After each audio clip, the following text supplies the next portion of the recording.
आप सभी श्रोता बंधुओं, भक्तमयी माताओं बहनों सभी को सब प्रेम साहिब बंधु। सदगुरु कबीर साहब के चरण कमलों में शरण बंदगी, महंत रामदहीदास साहब के चरणों में शरण बंदगी। बंधुओं, आप सभी सदगुरु कबीर साहब के बीजक से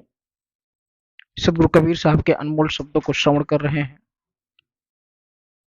उन ज्ञान रूपी शब्दों को अपने जीवन में उनका आधार बनाकर जो भी मनुष्य इसको धारण करता है, निश्चित ही वह समस्त भ्रमजाल और भ्रम की स्थितियां जो मन में होती हैं वह दूर हो जाती हैं। इसी कड़ी में सदगुरु कबीर साहब का बहुत ही सुंदर पद है। बीजक में रमणी नंबर 52 में सदगुरु कबीर साहब कहते हैं कि उन्होंने किस प्रकार से समझाया और बताने का प्रयास किया है। लोगों को समझाते हैं कि जय ही कारण स्यो आज वियोगी, अंग विभूत लाय भय योगी, शेष सहस मुख पार न पावे, सो अब खसम सही सुमुझावे,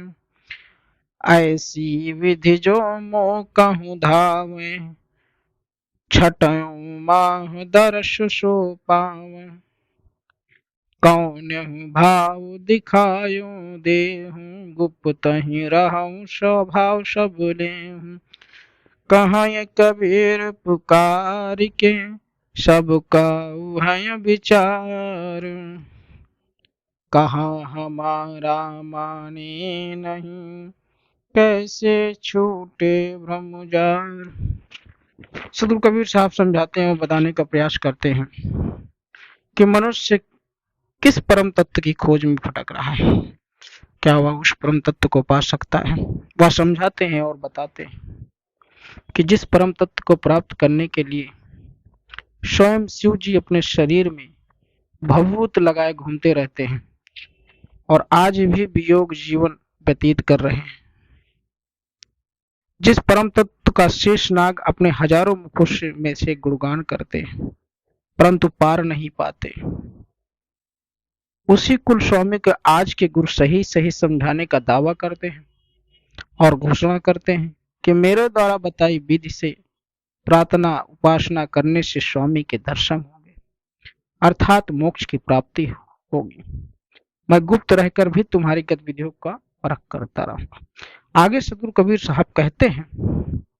कि हम सबका यह विचार है कि गुरु भगवान के दर्शन करा देते हैं, परंतु मनुष्य इस बात को नहीं मानते कि इन इंद्रियों और मन से जितने भी दर्शन होते हैं वह सब माया के ही स्वरूप है, इसलिए इनका भ्रम रूपी बंधन से कैसे कट सकता है। अब सदगुरु कबीर साहब समझाने का प्रयास करते हैं कि जो गुरुजन लोग कहते हैं कि और बड़े बड़े संतों महात्माओं के द्वारा समझाया गया कि गुरु ही सच्ची राह बता सकता है और उस ईश्वर की प्राप्ति करवा सकता है। यहाँ सदगुरु कबीर साहब एक बोध बताते हैं और एक संबोधन में समझाने का काम करते हैं कि जिसका भी दर्शन होता है इस मन इंद्रियों से वह सब काल का जंजाल है, वह क्षणिक मात्र है, उसमें थोड़ा भी सच्चाई नहीं। अगर उस परम तत्व को जानना है तो उसमें लीन हो जाओ, उसकी खोज करने की आवश्यकता नहीं, अपने मन के अंदर की अपने मन की स्थिति को जगाना आवश्यक होता है। जब तक आपके मन के अंदर की ज्योति नहीं जगेगी तब तक आप उस परम तत्व को जान नहीं पाओगे, और जो मनुष्य उस परम तत्व को जान जाता है उसका इस संसार से आवागमन मिट जाता है और वह इस लक्ष्य 84 योनियों में भटकने के का जो क्रम होता है उसको तोड़ देता है और वह जीव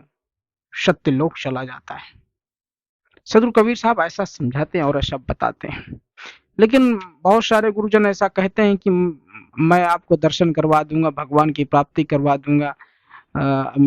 ऐसी पूजा विध करो, ऐसी पूजा विध करो। लेकिन सदगुरु कबीर साहब बताते हैं कि जब तक अंतरात्मा अंतर ज्ञान नहीं होगा तब तक उसे परम तत्व का ज्ञान नहीं होगा, उस परम तत्व को पाने में असमर्थ रहेगा। जिसको परम तत्व का ज्ञान हो जाए और उस परमात्मा को पा जाए उसे निश्चित ही इस जीवन से मुक्ति मिल जाती है और वह उस सत्य लोक में जाकर सतलोकवासी हो जाता है और वह अमर लोक पहुंच जाता है।